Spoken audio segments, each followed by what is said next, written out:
Good morning students. आज हम पढ़ेंगे इलेक्ट्रिकल फोर्स एंड बायोलॉजी और इसके अंदर हमारा लास्ट चैप्टर चल रहा है जिसका नाम है माइक्रोबायोलॉजी। इस चैप्टर के अंदर हम जो माइक्रो ऑर्गेनिज्म हैं उनकी स्टडी करेंगे। तो उनकी स्टडी करने के लिए एक बहुत ही महत्वपूर्ण चीज़ जो उसमें यूज होती है वो है माइक्रोस्कोप।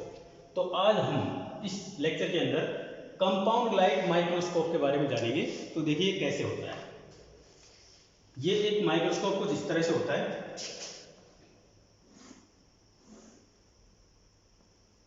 ये एक पाइप होता है जिसके अंदर बहुत सारे लेंस रखे रहते हैं, है ना। और यहाँ पर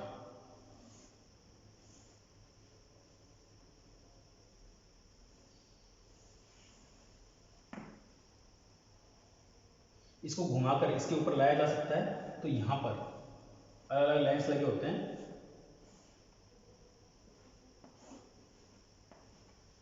यहाँ पर 3 लेंस लगे होते हैं जनरली।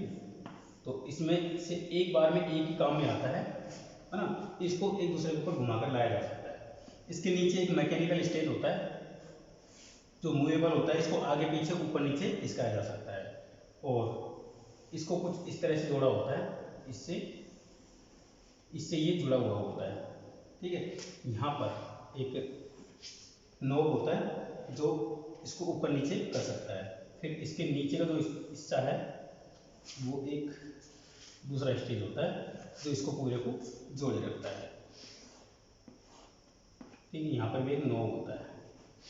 तो ये नोब इसको ऊपर नीचे ले जाने का काम करता है, ये नोब इसको इधर उधर सरकाने का काम करता है। तो यहाँ पर रखा जाता है आई,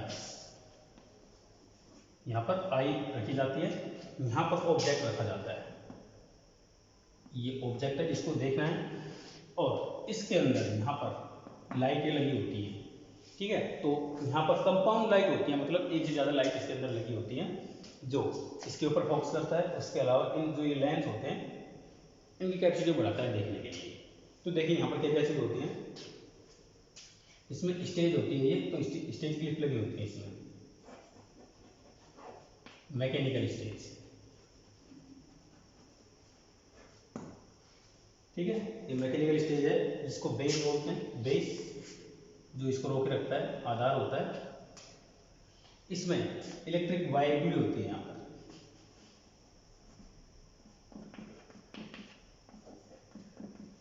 इसके अंदर इलेक्ट्रिक वायरिंग भी होती है यहाँ से, ताकि इसके अंदर इसको करंट दिया जा सके। इसमें बहुत सारी चीज़ें होती है, जैसे ये बॉडी ट्यूब है,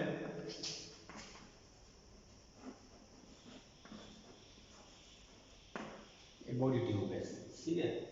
ये ऑब्जेक्टिव्स हैं, ये ऑब्जेक्ट यहाँ पे है, ऑब्जेक्ट है और ये ऑब्जेक्टिव है। मतलब कौन से लेंस से देखना है, मतलब इनके अंदर यहाँ पर लेंस होते हैं, ये लेंस होते हैं। और इसके अलावा यहाँ पर कुछ आर्म लगी होती है,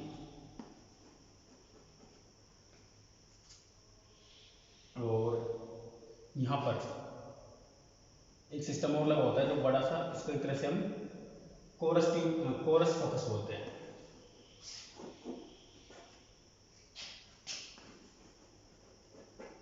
जैसे मान लीजिए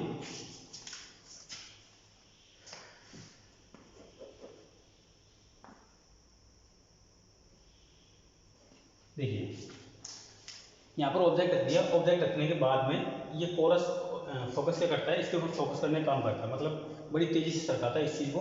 उसके बाद में यहाँ पर ये लगे होते हैं, तो इनको ये आसानी से धीरे धीरे सरकाता है। तो ये एक तरह से जो बेसिक कंपाउंड लाइट माइक्रोस्कोप है वो यहाँ पर दिखाया गया है। तो इसमें यहाँ पर छोटी छोटी लाइटें लगी होती हैं, जो इनके अंदर लाइट अलग होती है और इसके ऊपर फोकस करने का काम अलग करती हैं। तो अब ये जो कंपाउंड लाइट माइक्रोस्कोप है इसके बहुत सारे वेरिएंट होते हैं। कैसे कैसे, जैसे bright field microscopy, bright field microscopy, इसका काम होता है जो फील्ड है, मतलब जहाँ पर ये रखा है उसको पूरे को ब्राइट करके रखता है, ताकि इसमें से मान लो कोई रिएक्शन होने के बाद में कोई मॉलिक्यूल या कोई दूसरा एनिमल या उसका कोई स्ट्रेंथ यहाँ से निकल कर इधर उधर जाता है तो वो चीज़ भी यहाँ पर डिटेक्ट हो जाए। तो उसके लिए यहाँ पर इस पूरे फील्ड को ब्राइट किया जाता है, मतलब यहाँ पर लाइट एक पर्टिकुलर रीजन में दी जाती है, ठीक है। तो बस इसका काम इतने होता है। डार्क फील्ड माइक्रोस्कोपी वहाँ पे काम मिल जाती है जहाँ पर हम वेव्स के बारे में या रेज के बारे में स्टडी कर रहे होते हैं, तो वहाँ पर इसमें से लाइट डाली जाती है, बाकी सब कुछ सेम होता है, ठीक है। तो ये जो लाइट है ये डाली जाती है। फिर क्या होता है, यहाँ पर किसी एक पर्टिकुलर एरिया से वेव्स को गुजारा जाता है, तो उन वेव्स को देखने के लिए, जूम करके देखने के लिए इनका यूज़ किया जाता है, ठीक है। तो यहाँ पर आप देख रहे होंगे। नेक्स्ट है फेज कॉन्ट्रास्ट माइक्रोस्कोपी। फिगर आपको दिख रहा होगा बुक में, फेज कॉन्ट्रास्ट माइक्रोस्कोपी। ये फेज कॉन्ट्रास्ट माइक्रोस्कोपी का काम क्या होता है, यहाँ पर देखिए मैं आपको बता देता हूँ। The technique was developed to overcome the difficulty to observe living organisms. तो लिविंग ऑर्गेनिज्म है उनको ऑब्जर्व करने के लिए, मतलब जीवित जीव होते हैं, जैसे वायरस है, प्रोटोजोआ है, जीवाणु विषाणु, उन सबको देखने के लिए इसका यूज किया जाता है। A very little difference exists in contrast between the living unstained cells and water. Thus, fixing and staining of the organism to be observed is required so as to increase the contrast and color variations amongst the cell structure. This makes it difficult to be observe an organism in living state as staining kills the organism. तो यहाँ पर आप समझ गए होंगे कि यहाँ पर जो फेज कॉन्ट्रास्ट माइक्रोस्कोपी क्या काम में आता है, इसके बारे में देखिए। Phase contrast microscopy have a capacity to convert small differences in the refractive index and cell density into easily detect variation in light intensity making living cells clearly visible. तो देखिए ये जो माइक्रोस्कोपी है इसका काम क्या होता है, यहाँ पर जो भी वाटर, देखो पहले तो क्या करेंगे, वाटर है उसके अंदर जो भी ओनली प्योर वाटर है उसको देखेंगे सूक्ष्मदर्शी से। तो सूक्ष्मदर्शी से देखने पर जो इसका रिफ्रैक्टिव इंडेक्स है ना, वो पता लगा लेते हैं, इससे पता लग जाता है सूक्ष्मदर्शी से। फिर उसके अंदर जो लिविंग ऑर्गेनिज्म है उसको मिक्स किया जाता है। मिक्स करने के बाद में उससे क्या फ़र्क आ रहा है उसके रिफ्रैक्टिव इंडेक्स में, तो जो फ़र्क आ रहा है उसके आधार पर ये चेक करता है कि जो लिविंग ऑर्गेनिज्म है उसके अंदर क्या क्या कंटेंट है, ठीक है। वो तो सब कुछ चेक करने के लिए काम में आता है। नेक्स्ट है differential interface contrast, DIC microscopy. तो देखिए देखने में तो सारे फिगर एक जैसे ही दिखेंगे, लेकिन अंदर ये जो ट्यूब है ना और यहाँ से यहाँ तक का इनका सिस्टम अलग होता है। तो देखिए क्या होता है इसमें, in a similar to phase contrast microscopy because it creates the image of the specimen by detecting difference in refractive index and thickness. तो यहाँ पर रिफ्रैक्टिव इंडेक्स और थिकनेस को डिटेक्ट करता है कि यहाँ पर जो माइक्रो ऑर्गेनिज्म है उसकी मोटाई कितनी है, उसकी चौड़ाई कितनी है, उसकी साइज क्या है, वो ट्रांसपेरेंट है या नहीं है, इस सारी चीज़ ये चेक करता है। It also produces A 3 dimensional image. तो ये 3 डायमेंशनल इमेज भी देता है, इसे फोटो खींचेंगे तो 3D इमेज देखने को मिलेगी।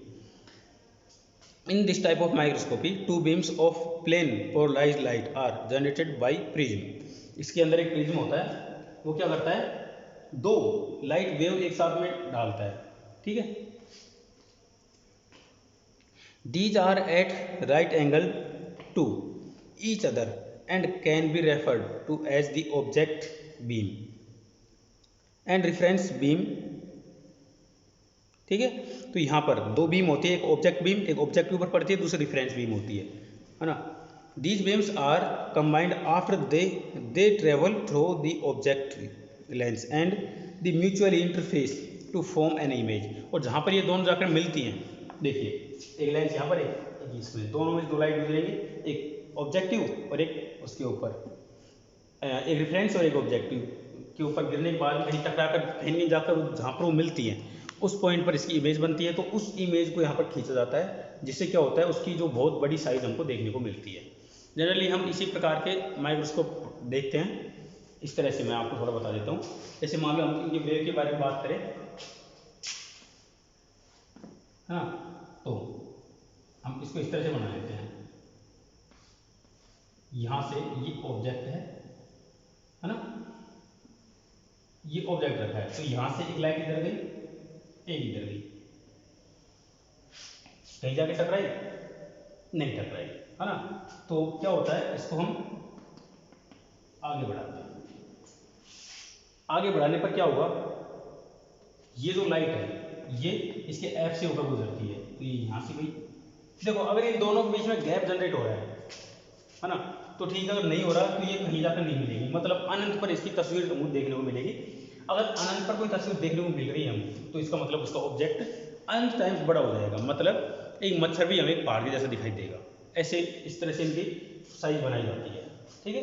तो जैसे एक मच्छर है, उसकी जनरल स्टडी करने के लिए कम से कम उसको 1 किलोमीटर लंबाई चौड़ाई में बनाया जाता है, तब जाके उसके अंदर जो लिविंग ऑर्गेनिज्म वायरस है उनकी स्टडी कर पाते हैं, ठीक है। रोनाल्ड रॉस ने भी ऐसा ही किया था, जब मलेरिया का उन्होंने जो परजीवी था उसकी खोज की थी तब। नेक्स्ट है फ्लोरोसेंस माइक्रोस्कोपी।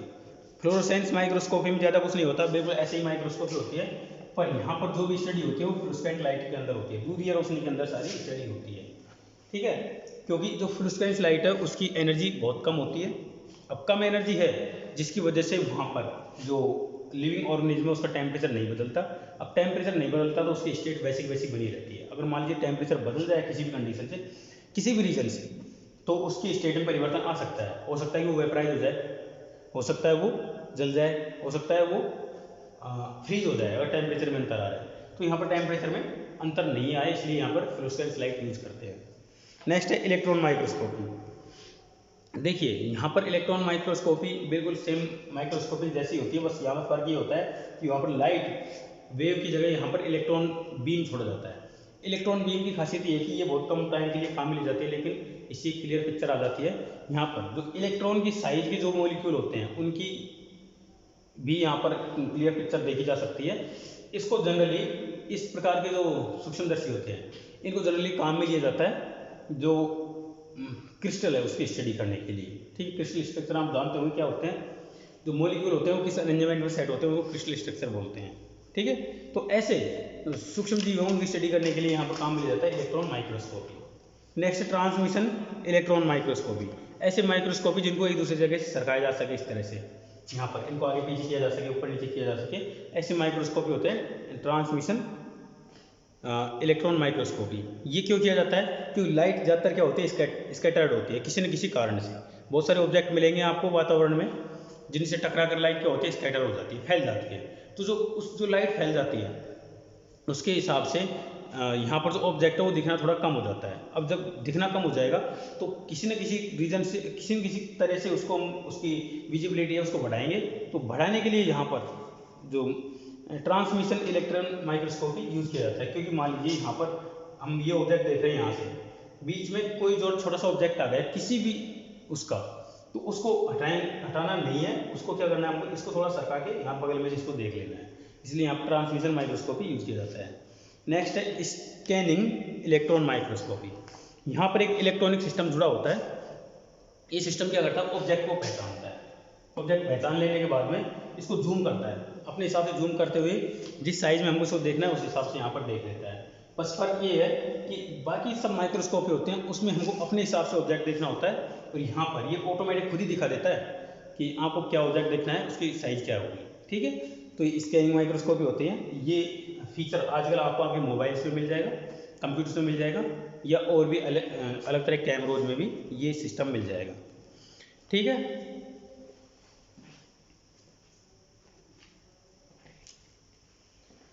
चलिए अपना नेक्स्ट टॉपिक आज का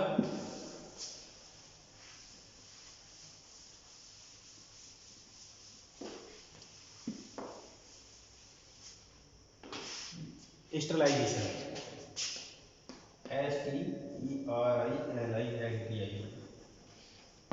स्टरलाइजेशन। देखो ये क्या होता है। Sterilization is the process of killing और removal of all micro organisms present in a material और एन ऑब्जेक्ट। किसी भी ऑब्जेक्ट के ऊपर जो माइक्रो ऑर्गेनिज्म होते हैं उनको रिमूव करना, साफ करना, मारना, ये स्टरलाइजेशन कहलाता है। मतलब जैसे मान लो कोई घाव है, उसको जो धोने की जो प्रक्रिया होती है ना, जीवाणु को ख़त्म करने के लिए या विषाणु को ख़त्म करने के लिए उसके ऊपर जो केमिकल डाला जाता है वो एक स्टरलाइजेशन प्रोसेस का भाग होता है। स्टेरिलिटी ऑफ स्टरलाइजेशन, और sterilization means total absence of living organism मतलब किसी भी जीवित प्राणी की एब्सेंस बोला जाता है स्टरलाइजेशन। इन और on a material even highly resistant bacterial और fungal spores are killed in sterilization is done properly. तो यहाँ पर जो हाईली इन्फेक्टेड मटेरियल होते हैं, लिविंग ऑर्गेनिज्म होते हैं, उनको भी इसके अंदर ख़त्म किया जाता है। जैसे सैनिटाइजेशन, सैनिटाइजेशन भी एक एग्जाम्पल है किसका, स्टेरिलाइजेशन का। जो सैनिटाइजर आप छिड़कते हो हाथों में कोरोना वायरस से बचने के लिए, वो भी एक स्टेरिलाइजेशन का एक एग्जाम्पल है। The agents used for sterilization of inanimate objects are called disinfectants, whereas those used for living tissue are called antiseptic।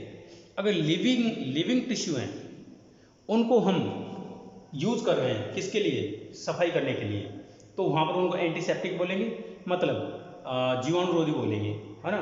और अगर हम कोई ऐसा केमिकल यूज़ कर रहे हैं तो उसको हम एक तरह से स्टेरिलाइजेशन बोल सकते हैं, ठीक है। या फिर उनको हम बोल सकते हैं डिसइंफेक्टेंट्स।